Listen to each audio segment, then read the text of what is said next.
Hey guys, welcome to our social studies today. We're going to focus a little bit on economics today. And today's economics lesson, we're going to focus on kind of wants versus needs because we all have both those. And I just want to look at a couple examples so you get an idea kind of really what we're getting at here as far as wants and needs. So let's look at this first case study. It says Casey is preparing to leave for college in the fall. She lives in New York, but will be going to school in California. So she's planning on buying a car to get there. She wants to buy something reliable. So she is deciding between a new car that'll cost 17,000 with 0 miles and navigation system, and a 3-year-old car with 7,000 miles and no navigation system for $12,000. So if she has $1,000 in savings, she'll use for the purchase and take out a loan for the remaining amount. Okay. So, what is the want here? Well, she wants a car, okay, because she needs to get from New York to California. And her needs would probably be, she needs a car too.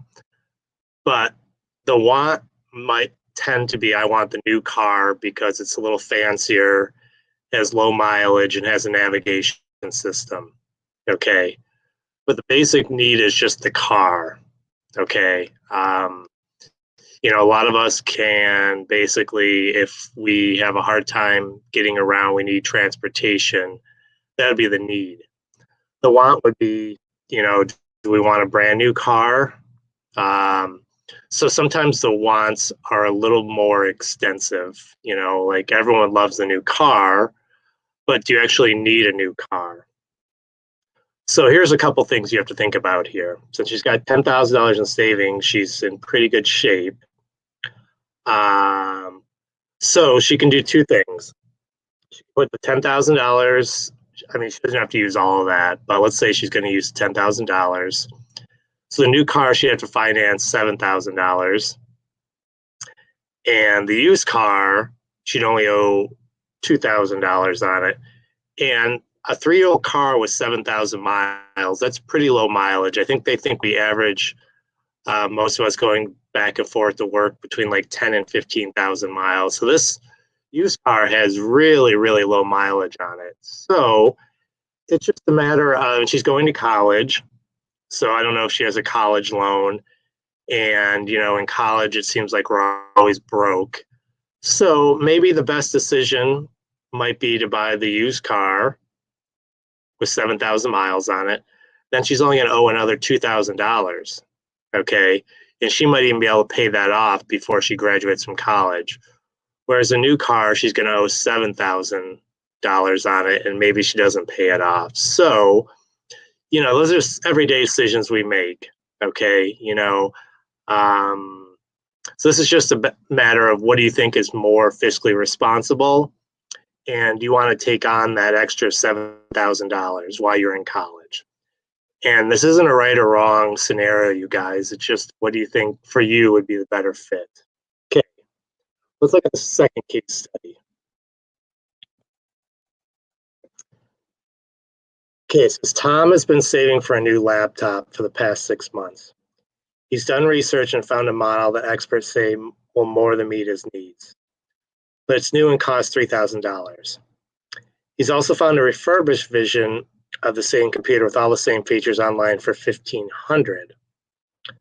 The refurbished laptop comes with a warranty, and Tom bought a refurbished portable music player from the same company with no problems. Tom's third option is a brand new laptop that costs $1,800, has all the features he needs, but not all the ones he wants. Okay. So his wants maybe are the computer with all the bells and whistles. But his need is just a computer. Okay, so it's a little bit different there. He needs a computer, but he wants a computer with all those bells and whistles, all the extra features. So he's got basically 3 decisions. He can get one for $3,000, which has all the bells and whistles. You can get the same computer for $1,500 that's refurbished, which means it's used and maybe they took it in the shop and just basically tried to give it all the features. And then the third one is a brand new laptop for $1,800, but it has everything he needs, but not all the ones he wants. Okay, so that's really, you have three different price points there. You have a $3,000 computer, a $1,500 one, and an $1,800 one. Okay, it's just similar when you guys, if you bought like a car and had like, air conditioning, navigation system, maybe a warranty. Are those things all things you want? Sure, but do you need them? Maybe not. I think the same scenario applies here with the computer.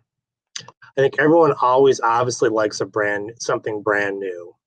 Okay, but with everything brand new, it's going to cost a little bit more.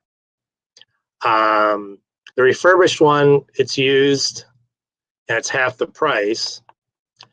And then the third one, I don't see why you would do that because it doesn't have everything he wants, has everything he needs, but he's going to spend $300 more on it. If it doesn't have all of his wants, then I probably wouldn't go for that. So I think you're really looking at here the $1,500 one that's refurbished or the brand new one for $3,000.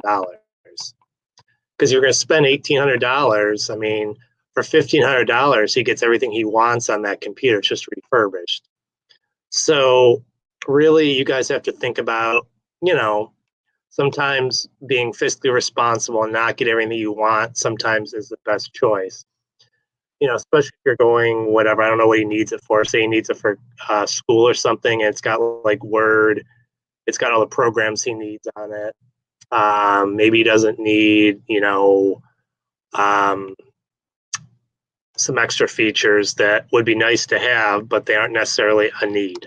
Okay, let's go down to the last one here.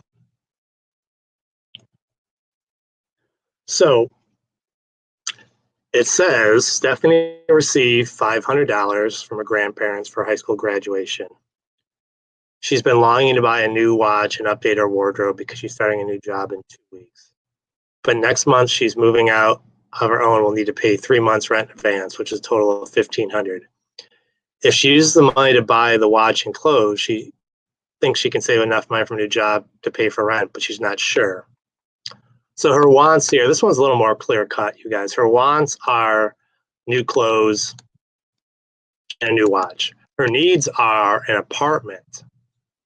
Okay.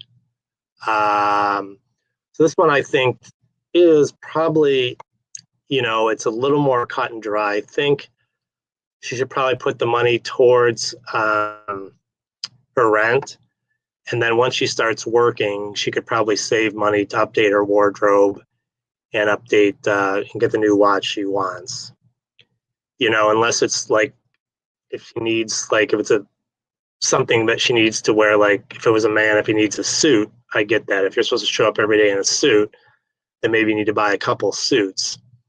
But, if the dress code is, casual or something, then I think really that money should go towards your rent, because obviously it's all fine and great if you've got a brand new watch and new clothes, but if you don't have a place to live, work's going to be hard. I think when we make decisions, shelter should probably always come first, like whether you're paying your rent or a mortgage or whatever. So I think the best choice there would be to put that $500 towards her need. And in this case, her need is kind of, the apartment or the house or whatever she needs. Okay.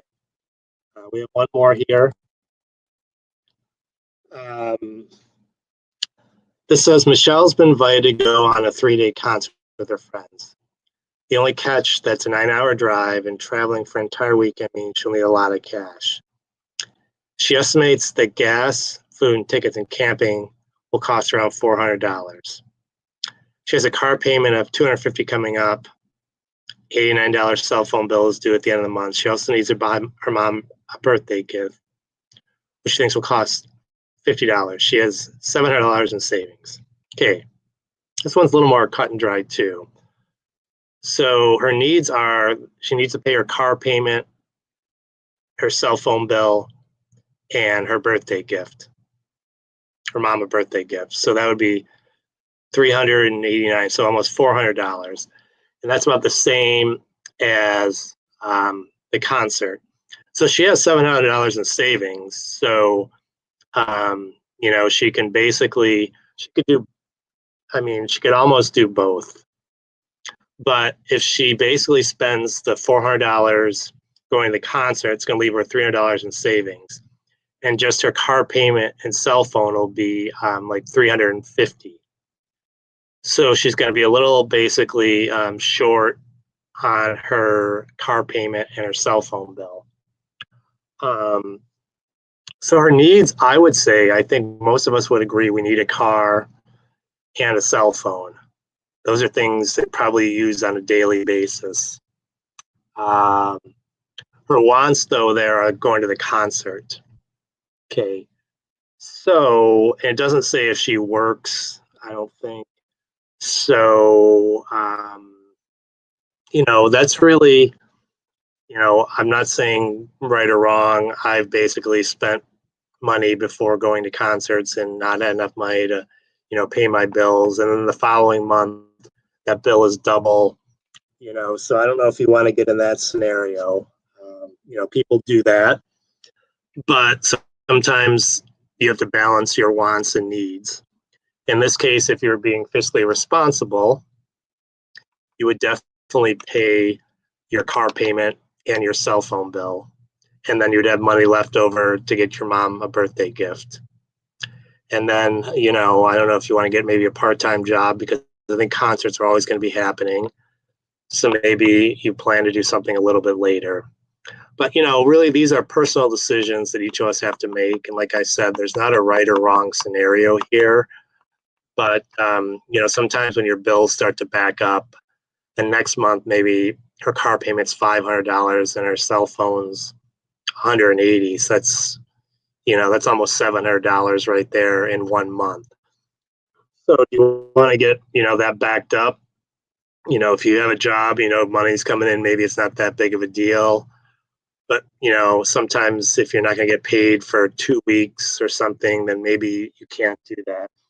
So you have to weigh all the pros and cons. You have to look at your needs and wants and see which makes the most sense. Okay. That is it for today, you guys. Have a wonderful weekend. I think Casey's going to send out a remind text that I think next week Casey and I are going to be catching up. I think we're just going to post stuff. I don't think we're going to do live classes, but check your mind about that. But I think that's where we're going. So if you have any questions, you can email either one of us. And once again, have a wonderful weekend, and I'll talk to you guys soon.